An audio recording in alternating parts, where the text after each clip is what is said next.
Welcome to this session on Agile teaching and the Agile Manifesto. I am Trish Isaacs, Associate Dean and MBA Director in the School of Business at Eastern Kentucky University. When I read the announcement about this year's Pedagogicon and its theme, I thought immediately of the Agile Manifesto. Those of you who are project managers or software developers may be familiar with Agile Manifesto. I am neither, but I recently learned about the manifesto and its applicability to business during one of our MBA design thinking workshops. As I learned about it, I was struck immediately by its applicability to higher education. I will give you a bit more background on Agile and design thinking in just a few minutes. But first, let's take a look at our agenda for the session and talk for a few minutes about disruption in higher education.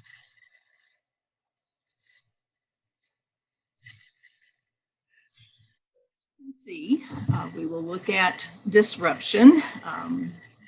We will look at some best practices in teaching, and we will look at how Agile and design thinking relate to some best practices and what we can learn from software developers about our teaching and learning. This word cloud depicts several titles of articles and papers related to disruption in higher education, a topic with which each of us is intimately acquainted. And we have come to hate the word disruption, haven't we? So we see some article titles. This will be the biggest disruption in higher education, the disruptive forces that will transform higher education, 6 reasons why education needs to be disrupted. Do these sound like era articles? They are not. Each of them is pre-pandemic. Some of our pre-pandemic disruptors are listed here: technology, cost pressures, demographics, the future of tenure, diversity and inclusion. And then, of course, we had the pivot of March 2020. KPMG, one of the Big Four accounting firms, provides consulting services for many industries and sectors of the economy, including higher education. The thoughts listed on this slide are taken from their white papers. I wanted to list these thoughts for you, and I would like to comment on the age of the customer. I'm curious about your reaction to their use of the term customer in the context of higher education. Their white paper states, in recent years, there has been talk in the sector about blended and flexible learning, but the reality has been that online resources have supplemented the dominant mode of delivery, which was synchronous and in person. Spurred by the pandemic, but probably coming anyway, is the reverse situation. Courses will be designed to be delivered through technology, digital first, and supplemented by face-to-face human support. It is early days, but the written word is already being accompanied by video, mixed reality, and simulations with realistic holograms a possibility. Smart bots for every subject open up the possibility of personalized learning at scale, monitored by advanced learning analytics. And if the student does not have to leave home or work to experience this, unless they wish to, consumer choice finally opens up. The age of the customer is now hitting universities. With the proliferation of social media, abundant product information, online purchasing, and the ability to switch preferences quickly, consumer sovereignty is becoming a reality. Some universities will promote a physical experience on campus as part of their value proposition, particularly those with recognized brands. Others will need to move to what is described as the middle ground between physical learning and virtual learning environments, the augmented learning environment, with a view to a deeper experience with modest premises. I have heard fellow faculty members lament the evolution of higher education over the years. And in the interest of transparency, I need to also tell you that I have done a bit of lamenting as well. Even so, I am convinced that changes, uncertainties, and challenges are opportunities. Like many of your programs, our business programs have dealt with budget issues, loss of faculty line, increasing demand for online offerings, and of course, the pandemic. The challenge is to look for ways to use the situation in ways that will strengthen our programs moving forward. Best practices of teaching apply regardless of delivery mode. So let's take a look at some best practices and think about how they relate to Agile. If this were a synchronous session, I would at this point ask for audience response. Think about the best practices of teaching that you have embraced and that have served you well as you navigated changes and disruptions. I hope that this word cloud represents some of these. Many of these best practices are closely aligned with design thinking.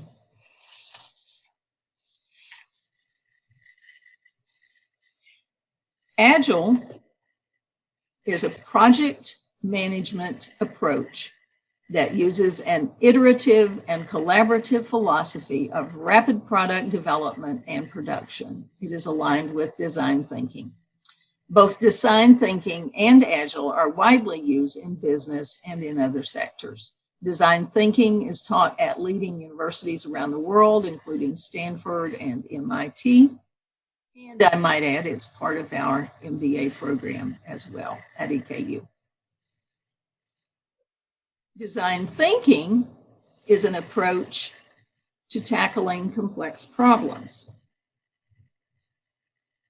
referred to as wicked problems. A single perspective will not solve them. They need multidisciplinary, multi-perspective approaches.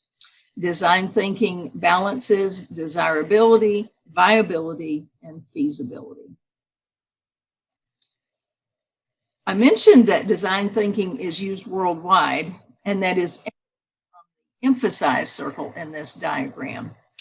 There are a number of diagrams on the web readily available, but I particularly like this one because it depicts moving through the steps in a nonlinear fashion, moving back to an earlier step based on along the way.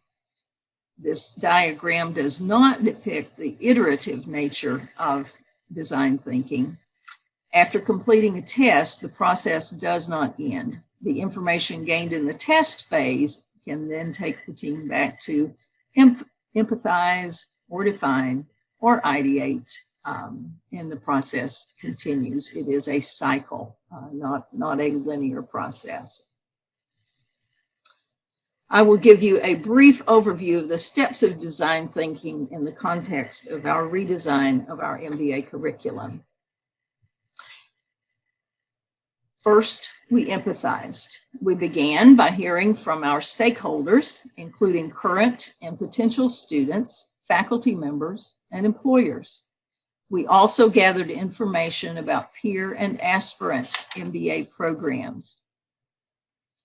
Next, we defined our focus, which was what knowledge, skills, and abilities does a manager at any level in an organization need? We then moved to ideate. We compiled a list of topics based on feedback received, then returned to our faculty stakeholders for further input, which we used to finalize the list of topics. So as you can see, we moved back and forth among the circles. Topics were then grouped into subject content areas and an innovative curriculum was developed, our first prototype. We again returned to our faculty stakeholders for further input, and based on that input, we then made further refinements to our prototype. The redesigned MBA was offered for the first time in fall of 2018. We are still in the process of improving based on feedback that we receive.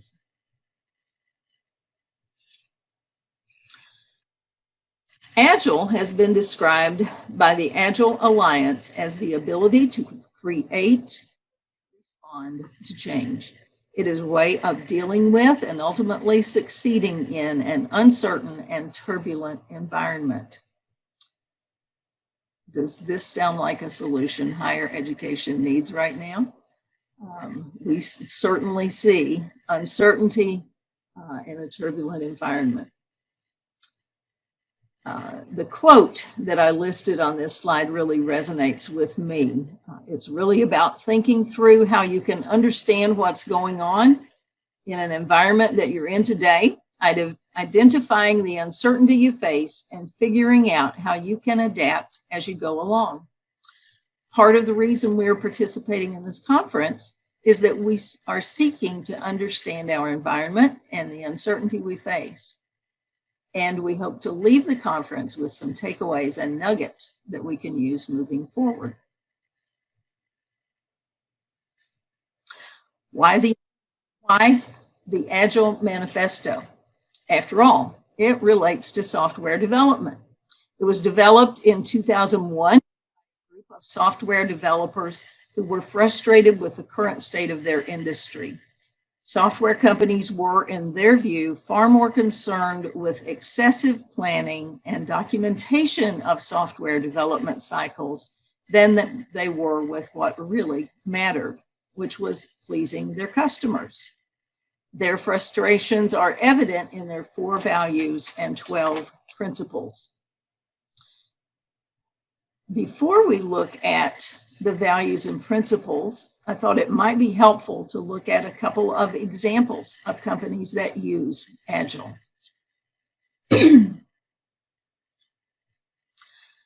Tesla is our first example.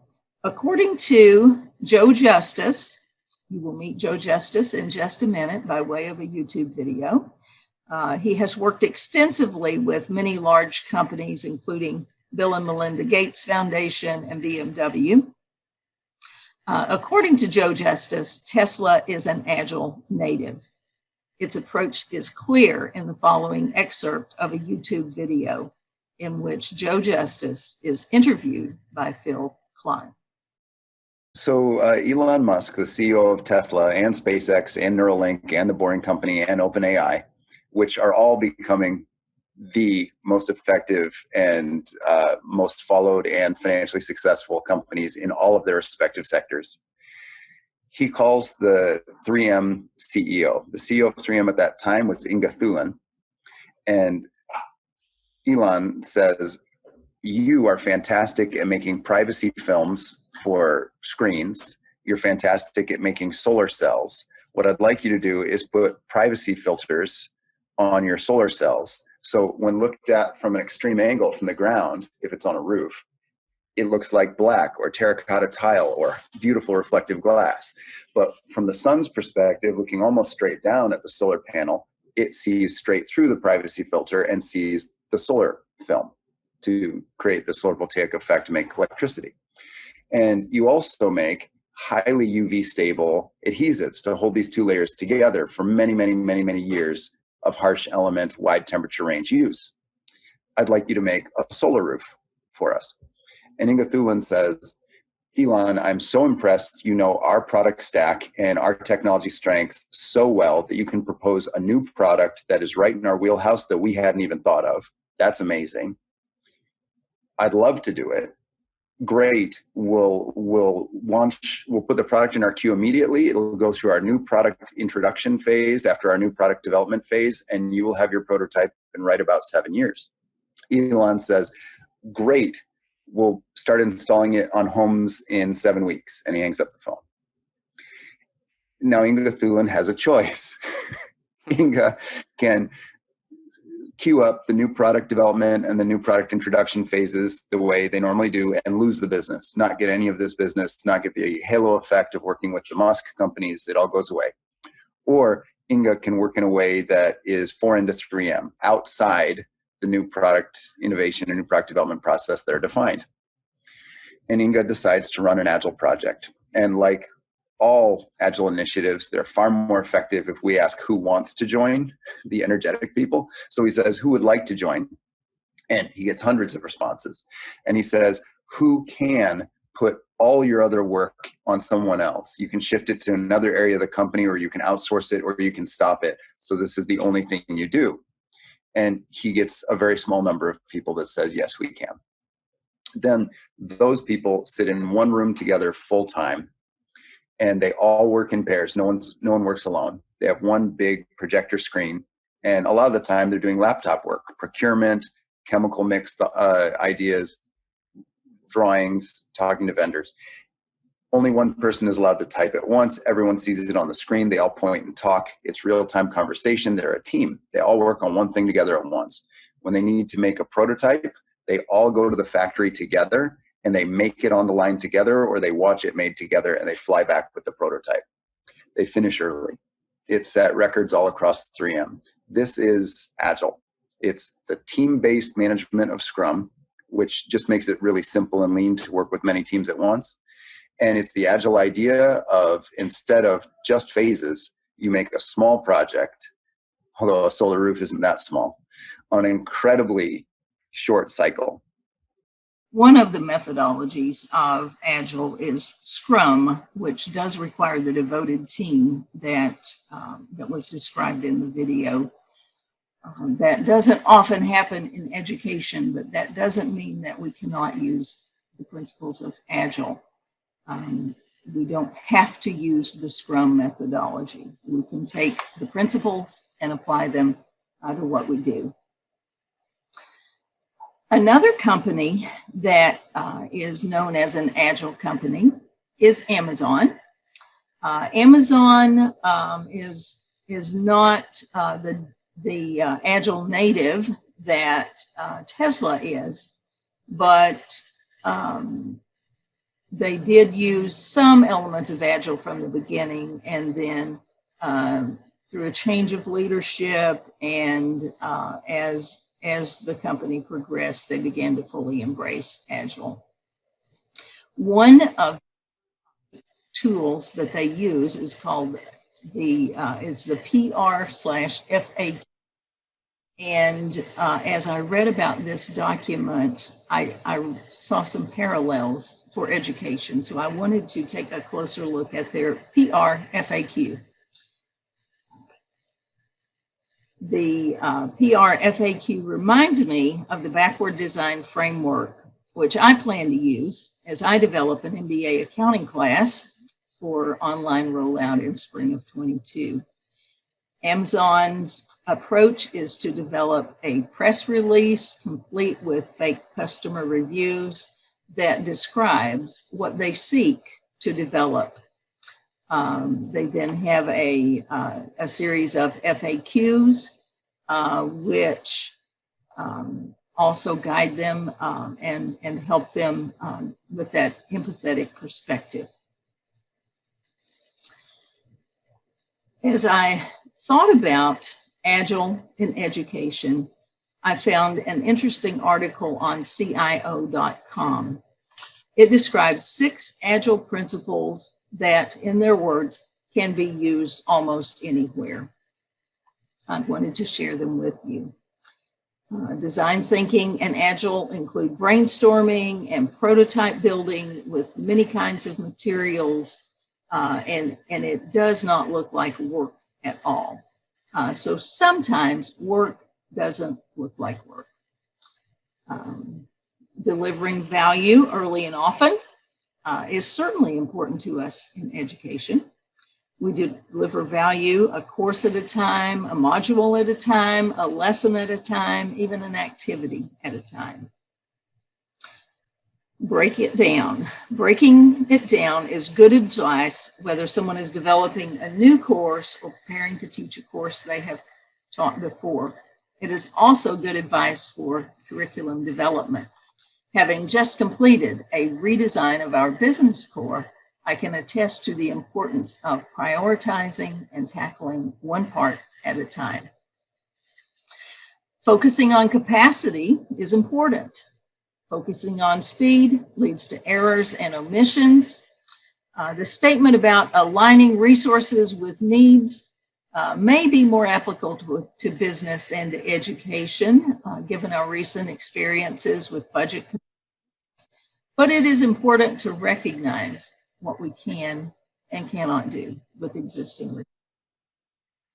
The last item on this list resonates with me most, though I have never labeled it the dreadful constancy. Having taught for many years, I still leave a class meeting thinking about what worked, what did not work, and what could be done better next time. And I seek input from students about those questions as well. So there is no such thing as done. There is only improvement. Now, let's take a look at the Agile Manifesto with its 4 values and 12 principles. Through their work with the Agile Manifesto, developers came to value individuals and interactions over processes and tools. The group acknowledged that processes and tools are important, but they are not as important as individuals and interactions. They value working software over comprehensive documentation. Again, they acknowledge that documentation is important, but it simply is not as important as working software. Customer collaboration over contract negotiation. While the contract is essential, understanding customers' needs is even more important. Responding to change over following a plan. Planning is important, but flexibility is needed as more information becomes available.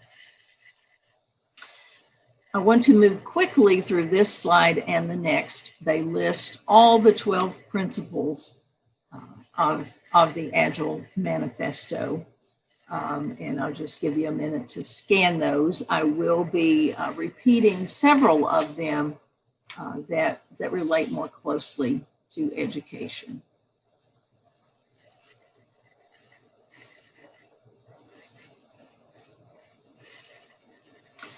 As we look more closely at some of the 12 Agile principles, I want to pose some questions for you to consider.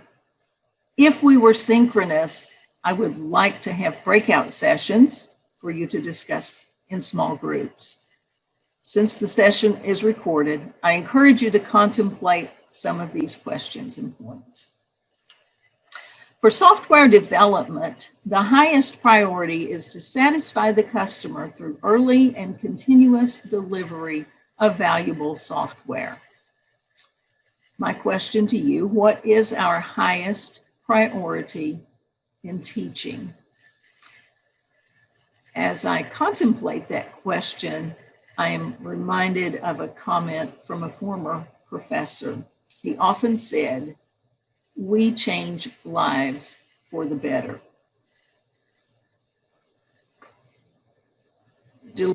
Working software frequently is another principle with parallels to teaching. We deliver value both during class and outside class, each week, each term. It is an ongoing process. We do deliver frequently. Giving motivated individuals the environment they need and trusting them to get the job done speaks clearly to our teachers. Without motivation and passion for what they are teaching will not be as effective. Working software is a recurring theme in the Agile Principles. Again, I will ask, what is our deliverable in teaching and how is it measured?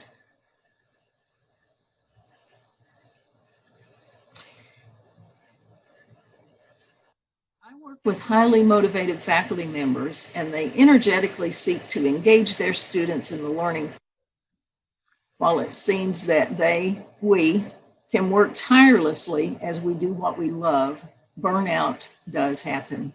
Sustainable workloads are essential for long-term success. And I really appreciate that Agile processes promote sustainable development. Related to sustainability is the principle of simplicity. An essential part of prioritizing our work is determining what can remain undone. Reflecting on how to become more effective, then tuning and adjusting accordingly strongly resonates with teaching. As we mentioned earlier, this is the dreaded constancy. As we wrap up this session, I want to give just a few takeaways from Agile companies. Agile is a way of thinking. It asks the question of how we might complete a project in a way that allows us to understand the situation and create solutions that respond to change and deal with uncertainty. Agile is an iterative process. There will be failures, but we can learn from them. Any teaching model or practice can be improved. And one of the more thought-provoking for me, when it's done right, it can lead to great profitability, but profit is the result, not the.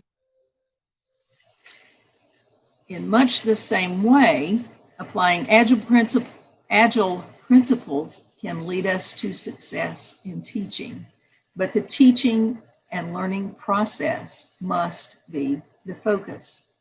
Pressures for increased enrollments and growth of our programs that many of our institutions face cannot be the primary focus. These outcomes are the result of effective teaching and learning. In conclusion, I wanted to share a quote with you. This is from the CEO of Agile Point, which is a software company. Most organizations have come to the realization that becoming an Agile company, especially as it applies to digital transformation, is no longer a buzzword, but a business imperative. Which leads me to reflect on the question of whether it is true in education that Agile is no longer a buzzword, but an imperative. I do believe Agile has some lessons that can help us be effective in our teaching. Thank you for participating in this session. Enjoy the remainder of the conference.